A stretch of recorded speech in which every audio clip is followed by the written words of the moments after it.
Komisioni Parlamentari i Ekonomisë shtyu me 2 vjet të tjera afatin e përdorimit të bonove të privatizimit. Të gjithë shqiptarët që disponojnë këto letra me vlerë kanë afat i përdorin bono deri në fund të vitit 2013 për procesin e legalizimit, si dhe shitjen e pasurive publike. Shtyrja e afatit kohor është kërkuar nga Ministria e Financave, me argumentin se ky ndryshim vjen nga presioni vazhdueshëm i qytetarëve dhe është tepër i nevojshëm për këta të fundit. Bonot janë në duart e çdo qytetari i cili dëshiron që ato t'i përdor kur ka opsione për t'i përdorur në procese legalizimi, në përqindje caktuara pranohet pagesa me bono, në procese të blerjes së truallit shtetëror mbi cilin ata kanë ngritur pronën e tyre në kohë të kaluara.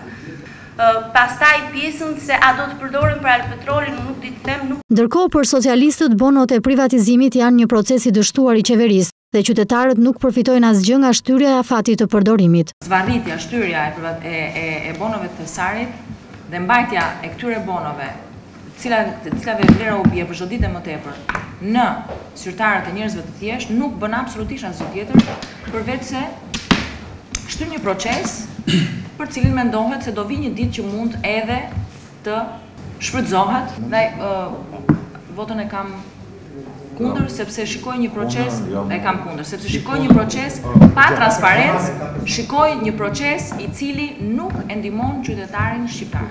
Kryetari i Komisionit të Ekonomisë Edmond Spaho e mbrojti ndryshimin në projektligjin e bonove të privatizimit, duke shtuar se socialistët i nxorën nga qarkullimi dhe qeveria Berisha i riktheu për qytetarët. Veç miratimit të ndryshimeve në projektligjin për emëtimin dhe shpërndarjen e bonove të privatizimit, Komisioni miratoi një tjetër ndryshim në draftin për tarifat doganore, i cili parashikon uljen e tarifës doganore për qepujkën nga 15 në 2%.